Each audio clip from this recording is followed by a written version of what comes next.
Bonsoir à toutes et à tous, bienvenue sur 8 Mont-Blanc, il est 18 h, l'heure de votre journal préparé par la rédaction. Nous sommes le mardi 11 février 2025, voici les titres à la une de l'actualité ce soir. Ce lundi, le département de la Haute-Savoie a présenté le projet phare de son plan collège.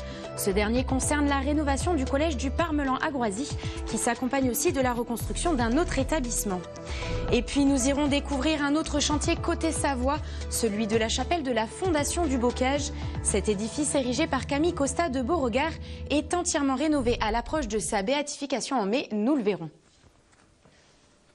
Mais on débute ce journal avec un focus sur le plus gros projet du plan collège porté par le département de la Haute-Savoie. Ce dernier a été officialisé ce lundi et il représente un coût global de près de 90 millions d'euros. Concrètement, il comprend à la fois la rénovation du collège du Parmelan à Groisy, mais également la construction d'un tout nouvel établissement quelques mètres plus loin. L'objectif est de désengorger les collèges afin d'atteindre d'ici 2030 un quota de 750 élèves par établissement. Kezia Poudou nous en dit plus sur ce chantier d'ampleur avec son reportage. Voici le futur visage du projet du département de la Haute-Savoie. À droite, le collège du Parmelan rénové et à gauche, un tout nouvel établissement scolaire. Deux collèges distincts dirigés indépendamment mais partageant des espaces communs comme la restauration scolaire et les équipements sportifs. Un choix que les élus expliquent par différentes raisons. Il y a une rationalité économique qui, par les temps qui courent, je pense que les citoyens apprécieront qu'on n'a pas dépensé l'argent n'importe comment et qu'on a trouvé des économies. Ça gardait aussi sentimentalement un peu l'unité du pays de filière, c'était aussi un peu la volonté des maires. Donc voilà, projet abouti, volonté collective respectée. On double l'offre. Et on double l'offre aussi pour les gens du pays de filière, donc c'est une grande satisfaction. L'officialisation du projet a eu lieu ce lundi matin avec la signature de l'achat du terrain par le département de la Haute-Savoie à la mairie de Groisy. Le chantier va donc dans un premier temps commencer avec la construction du nouveau site, permettant ainsi aux élèves du collège existant de poursuivre leur scolarité tranquillement en attendant la rénovation de leur établissement initial. La carte scolaire utilisée pour répartir les élèves reste quant à elle identique. On a besoin de 2 collèges dans ce canton-là, un pour la partie urbaine Anne-Sylvieux et puis un pour la partie rurale à Groisy. Les deux structures accueilleront donc à terme 26 divisions chacune, soit 780 élèves par établissement. Un nouveau souffle pour le collège du Parmelan dont les bâtiments vieux de 60 ans étaient vétustes et non préparés à la forte augmentation des effectifs. Car si en 2016, 600 élèves étaient scolarisés ici, ils sont désormais 840. Nous sommes un collège où de toute façon dans les classes on reste à 30 élèves, mais c'est surtout le nombre de classes qui a changé. Il y en a beaucoup plus, donc des difficultés de salles. Quand on fait des travaux de groupe, eh bien, là aussi ça s'accentue et un besoin de salle qui est très important. Donc ça devenait très urgent de toute façon. Les couloirs deviennent trop petits aussi. Quand on augmente la quantité d'élèves, il faut de l'espace. Donc oui, c'est un peu tout. Il y a une généralité. La toiture, il y a énormément de choses à faire. La livraison du nouveau collège est prévue pour 2028. Quant à la réouverture du collège du Parmelan, elle est actée pour la rentrée suivante en 2029.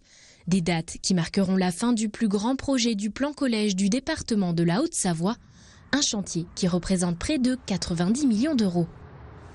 À Filière aussi, un autre chantier d'envergure devrait se concrétiser d'ici quelques mois, celui du centre Arthur Lavie. Cet établissement accueille des personnes en situation de handicap, mais il est aujourd'hui dans un état de vétusté. Les travaux portés majoritairement par le département haut-savoyard devraient donc permettre de remettre aux normes le bâtiment et améliorer les conditions d'accueil pour les patients, mais aussi pour le personnel. Plus de précisions avec Jules Demeur. La maison d'accueil spécialisée du centre Arthur Lavie va enfin connaître une nouvelle jeunesse. Ouverte en 1965 à Filière en Haute-Savoie, elle propose aujourd'hui 109 places pour des personnes en situation de handicap lourd. Mais ces dernières années, face à la vétusté des bâtiments, les conditions d'accueil s'étaient fortement dégradées. C'est pourquoi la construction d'un nouveau bâtiment devrait permettre une meilleure prise en charge des patients et un meilleur cadre de travail pour le personnel. C'est un projet très important, attendu depuis longtemps, vu l'état aujourd'hui des locaux, notamment de la maison d'accueil spécialisée du centre Arthur Lavie. C'est indispensable à la fois pour les conditions d'accueil des personnes accompagnées et pour les personnels. Les conditions aujourd'hui sont extrêmement dégradées. Or, on doit bien ça aux personnes en situation de handicap, de leur accorder des conditions dignes d'accueil et d'accompagnement. Les conditions de travail constituent ces derniers temps un réel manque d'attractivité pour recruter de nouveaux soignants. Mais ces futures installations devraient répondre aux attentes du personnel qui réclame ces travaux depuis une quinzaine d'années. Nos conditions de travail sont leurs conditions de prise en charge. Donc nous sommes sur un lieu de vie qui est assez, sur certaines unités, on va dire un peu insalubre. Hein, donc cette nécessité pour les individus qu'on accueille. Pour les professionnels, vu que leur lieu de vie, c'est notre lieu de travail, ça impacte nos conditions de travail. Voilà, il va y avoir du nouveau matériel, le cadre sera mieux aussi. C'est indéniable que ça aide les gens aussi. Donc cette nécessité, je veux dire, elle trouve sens dans le fait que il suffit de regarder, quoi. Les locaux vont pas durer encore longtemps.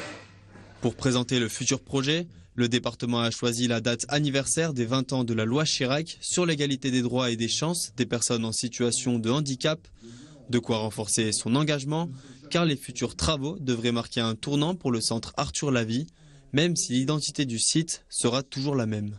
Le centre Arthur Lavie, c'est un centre de handicap lourd, où les gens ne peuvent pas travailler, que les choses soient claires.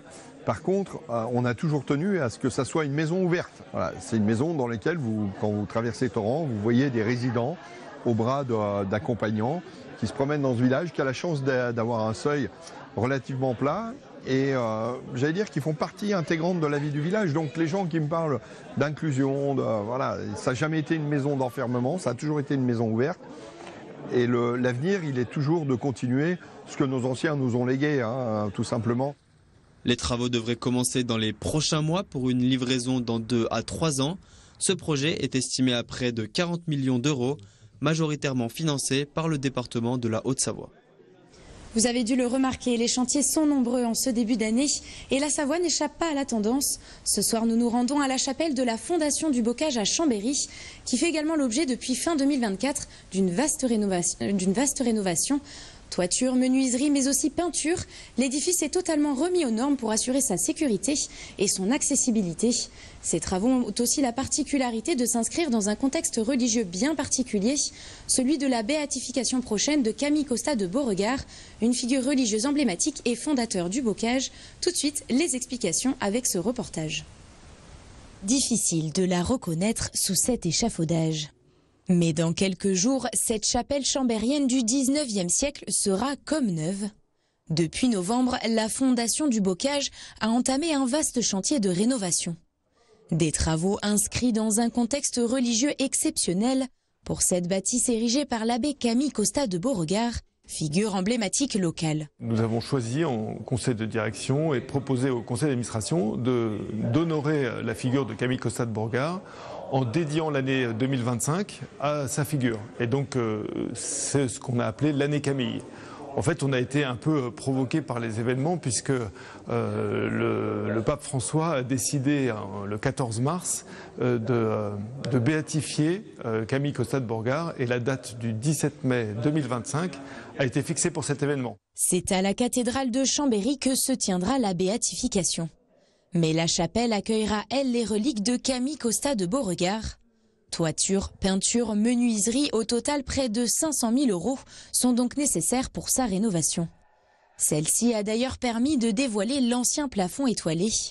Abîmé par le temps, il bénéficie d'une touche de fraîcheur, une mission confiée à l'artiste chambérienne Juliette Rapatron. L'idée, c'était que je refasse à peu près à l'identique de ce qui avait été fait à l'époque de Camille Costa de Beauregard. Donc j'ai un peu étudié le positionnement de ces étoiles et j'ai travaillé sur une sorte de quadrillage, en fait, tout simplement, avec plus ou moins d'espacement entre les étoiles selon où on se trouve dans la chapelle. Il faut savoir que c'est plus dense du côté de l'autel et moins dense en étoiles du côté de la nef. Au total, 950 étoiles vont parsemer cette voûte céleste.